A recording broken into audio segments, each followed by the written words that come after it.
I'll give it a few minutes before you go in there. Now, why have I got this caravan here?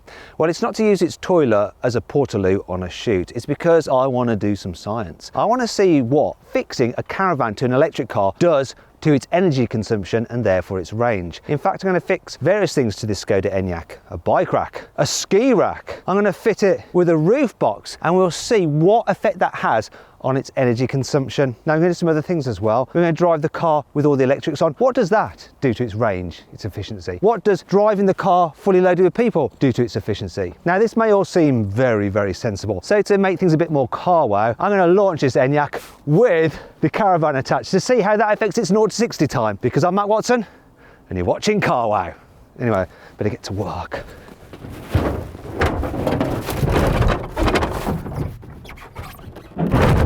Buying a new car? Then head to carwow and my team will help you find your next car at a fair price. Carwow, your one-stop car buying comparison site.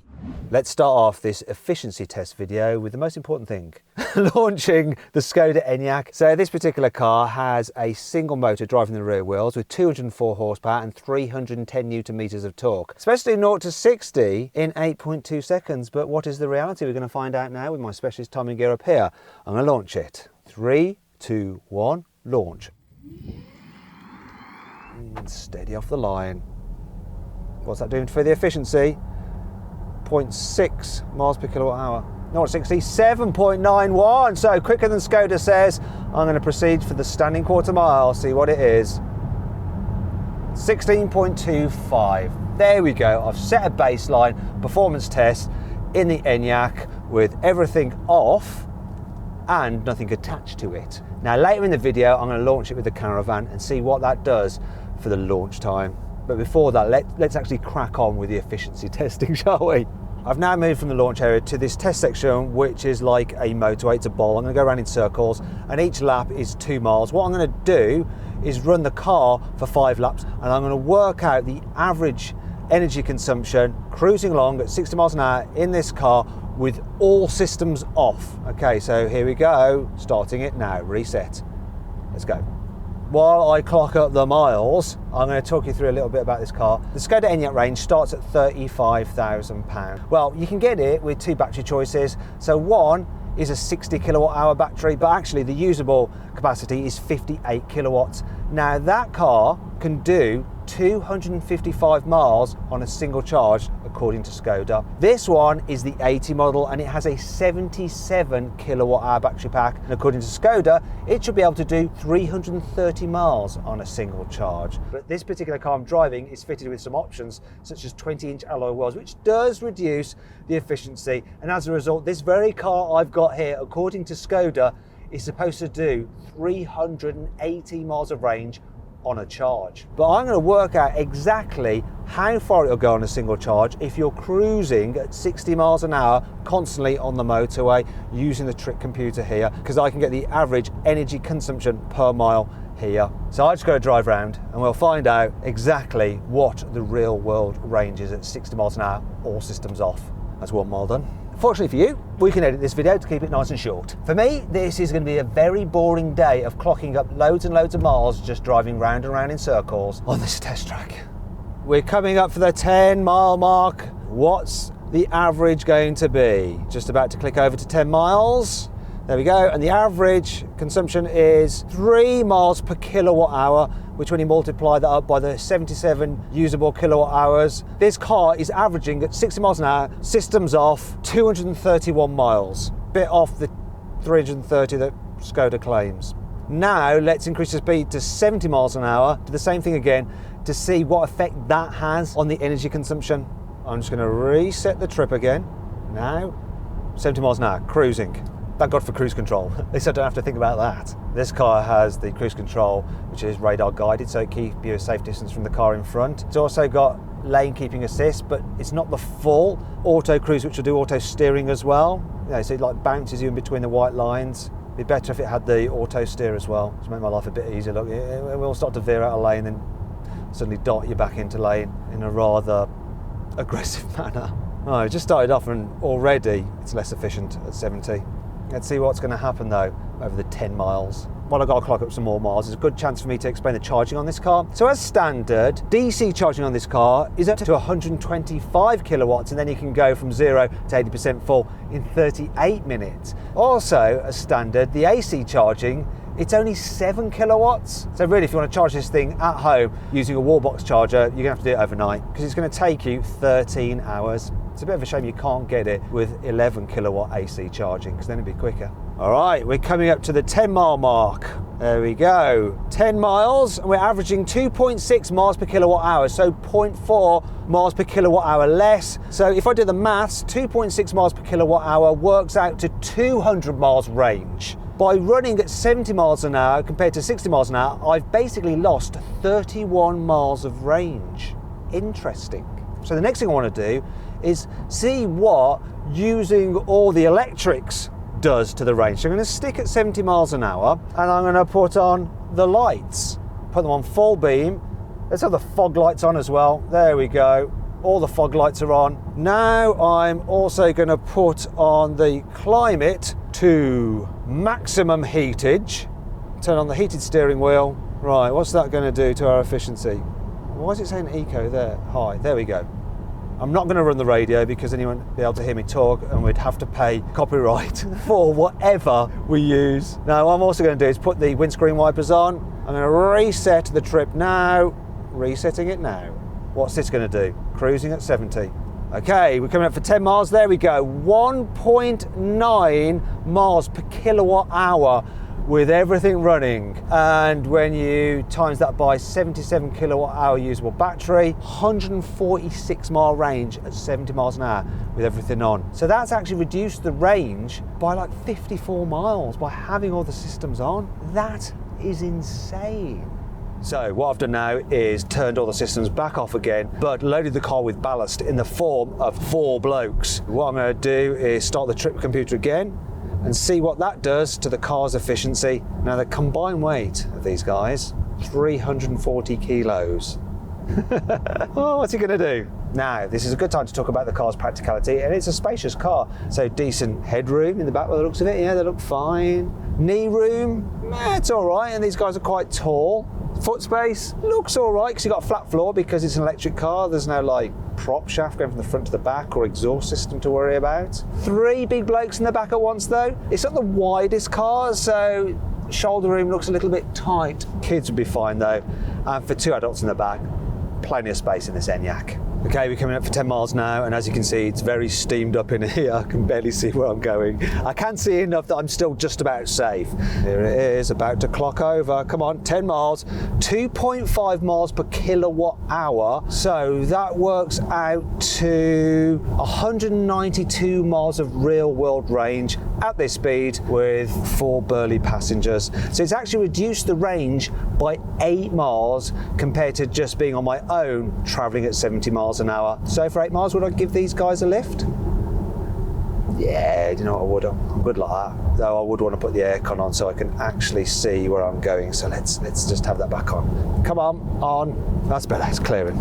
So I've kicked the guys out of the car, and what I've done now is fitted a ski rack with a single set of skis. First thing I've noticed is the wind noise. Cruising along at 70 with this attached, get this awful wind whistle, which is a shame because otherwise this Škoda Enyaq is quiet on a cruise. Not now, that's awful. Anyhow, let's see what it does to the efficiency. So we're coming up for our starting point. I am going to reset the trip now. Here we go, cruising along at 70 with all the systems, heating and all that kind of stuff turned off. Here comes another 10 miles. Maybe to keep myself entertained, I can tell you a bit about the infotainment system on this car. So as standard, you get this big screen. And look, you see that? It has like sort of gesture controls. There's quite a lot of information and functions on the screen, but it can be a bit tricky to navigate. And I don't know if you saw this. Look, come on, show me the map. It's not the quickest system. Also, I found it to be a bit buggy at times. And when you turn it on, it takes forever to like boot up and be ready for you to use it fully. Another thing that I'm not a big fan of is this digital driver's display. So yeah, it gives you a speedo, but it doesn't give you that much information. You can change the view, but I mean, only by that much. Look, what's the point of that? You can actually get a heads-up display on this car, which is good. However, it's an option. In fact, there's quite a lot of options available for this Enyaq, and that causes the price to creep up. For instance, this is the mid-specification lounge model. I have to say the interior, there's cloth on the dash, the general quality, the seats as well. They're all nice, but if you want the electric driver's seat, it comes as part of a pack, which is just over £400. If you want that for the passenger electric operation as well, another pack with an extra £400 or so. If you want heated seats, not standard, you have to pay extra for them, and they come as part of a pack, which includes tri-zone climate control as well, once again over £400, and the cost soon starts to mount up. This car is like £45,000 because it's got £5,000 worth of options on it. And when you think about it, this car is more expensive than a Tesla Model 3. Now I know Tesla Model 3 is a slightly smaller car, but it's actually not that much smaller on the inside. And based on the range tests I've done, the Tesla is more efficient. And you got the Tesla supercharger network, and you get everything as standard, you know, electric seats, electric steering column, cruise control with lane keeping assist, all as standard. It's just better value. Anyway, just bear with me while I clock up some more miles. What effect will the ski rack have, apart from doing my head in with that whistling sound? Okay, we're coming up for the 10-mile mark now. What is our average going to be? 10 miles, 2.1 miles per kilowatt hour. Ooh, that's interesting. So that means the range, when you account for the fact you got 77 usable kilowatt hour battery pack on a full charge, looking at 161 miles. So that's reduced from 200 without that ski rack on. That's like 39 miles it's costing you. It's nuts. Right, here we go again. Thankfully though, I've got rid of that ski rack and I've replaced it with a roof box. Now it's more aerodynamic and it creates less noise. I can still hear some wind noise off that roof box, but it's nowhere near as bad. So that should mean that the efficiency isn't reduced by as much as when I had the ski rack on, but we'll find out. I set the cruise to 70 miles an hour. I am going to reset the trip computer now. 10 more miles. Actually, do you know what? I think this Enyaq is actually a good looking car to begin with, and the roof box adds to that sort of SUV sporty lifestyle look. That looks matter if you're buying an SUV, right? Okay, we're coming up to the 10-mile mark now. What's the average efficiency going to be? Here's 10 miles now. So averaging 2.3 miles per kilowatt hour with the roof box on. So that works out to a range on a full battery, 177 miles. So that's cost 23 miles compared to not having the roof box attached. So not terrible, but not awesome either. Still, it's way better than the ski rack, isn't it? I'd definitely have this rather than the ski rack. Put the skis inside this box, just more efficient and less noisy. Anyway, let's try something else. Now I've swapped out the roof box for a roof-mounted bike rack with one adult bike attached to it. Let's see what that does for the efficiency. I'm just going to reset the trip computer, and now I'm going to do 10 miles again. Do you know what? I thought it'd be noisier with the bike on the top.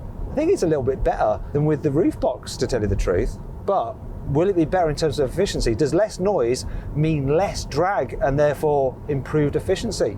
We're going to find out.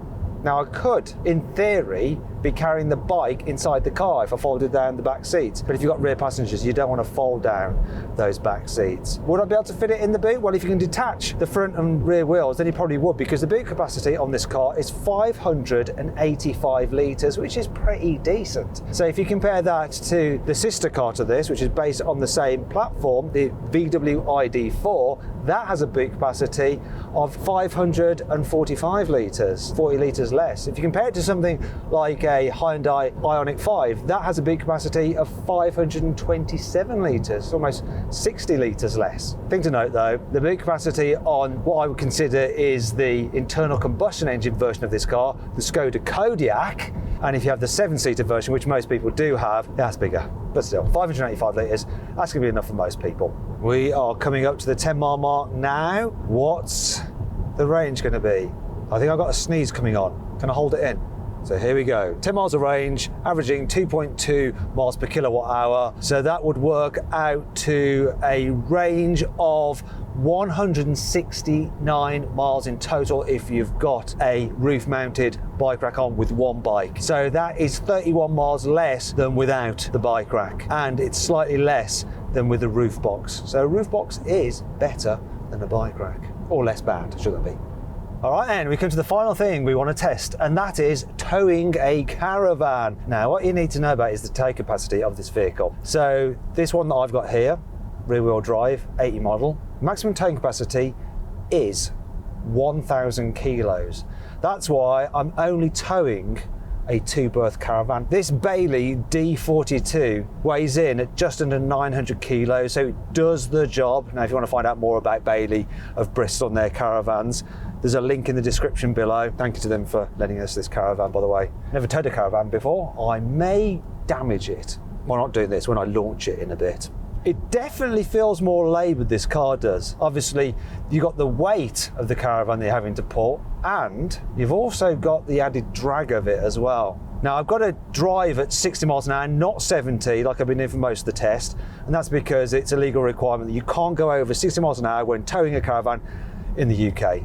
Probably similar for a lot of other countries as well. So let's see what happens when we're towing it at 60 miles an hour. And of course, I'm going to compare that figure to what I did before without anything attached to the car. So at 60 miles an hour, we average 3 miles per kilowatt, which is 231 miles. Anyway, here's a starting point. Let's reset the trip. And just as that happened, I had a warning sign saying, please recharge the vehicle, because we have got through our charge very, very quickly today by doing all these tests. But I've got 10 more miles to go. Let's see what happens. Now, if I had the 4-wheel drive version of this Enyaq, I would be able to tow up to 1,200 kilograms. However, if I had a Skoda Kodiaq, that would be able to tow 2 tons. EV is no good, right? Well, not necessarily so, because some EVs can tow more than this.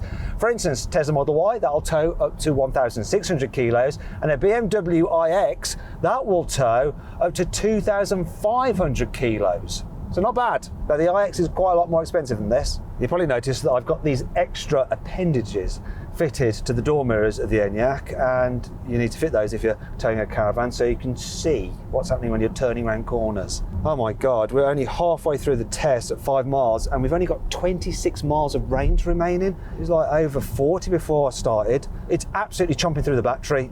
I think if you want to tow regularly, you ain't going to want an electric car. Not now, maybe in the future, but this is not ideal. I hope I'm going to have enough battery left to do the launch. Whatever happens, I'm doing the launch. Because I'm Matt Watson and you're watching carwow. Interestingly, I've got the cruise control set at 60 and it's just constantly doing 59, just 1 mile less. Is that because it's struggling to tow this caravan? I don't know. We are finally coming up to 10 miles with the caravan attached. And the travel assistant is currently unavailable. Anyway, what's he going to say? 10 miles clocked over, averaging 1.3 miles per kilowatt hour. I did the maths based on the fact that this car has a usable battery capacity of 77 kilowatt hours. With a caravan attached, this car's range is just 100 miles. That's less than half it was doing at 60 miles an hour with no caravan attached. That's just nuts. Now, if you want to see all the different figures for all the different things we've fitted to this car and done with the car, what I'm going to do is put a screen up, and all you have to do is pause the video and you can look at all the different comparisons, okay? So pause your video now.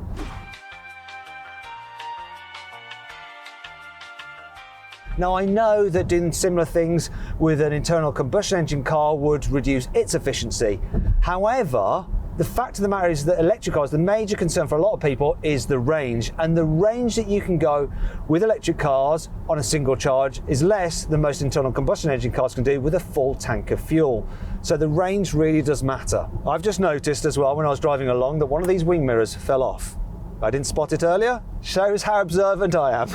And look, it's telling me now, please charge your vehicle. You can search for a charging station nearby. Well, I would do, but first, I'm going to launch this car with a caravan attached. Right, now the most important question of the day. How does fitting a caravan to a Skoda Enyaq affect its 0 to 60 time? Well, let's launch it. Here we go. 3, 2, 1. Come on! It's still delivering 0.6 miles per kilowatt hour, so it's still giving it full power despite just having 8% of battery left. And here comes the 60. 13.7 seconds instead of the 7.91. What's the quarter mile? 19.6. Just wondering if it was safe to go that fast with a caravan attached, but I wasn't going that fast because it was so slow to 60 in the first place. Now, that was the question that you most wanted answered today, wasn't it? Not about the efficiency and all of that. It was how quick the car would be when you launch it with a caravan. Anyway, I hope you enjoyed the video. If you did, give it a like. If you didn't, give it a dislike. Let me know whether you consider buying an EV in the comments below. There's a pinned comment for that. Click on those windows there for some more videos, and if you click on that box there, you can go to carwow if you're selling your car, because you can just upload some photos, brief description, and our dealers will bid on your car. Make sure you get a fair price for it. There's also a link in the description.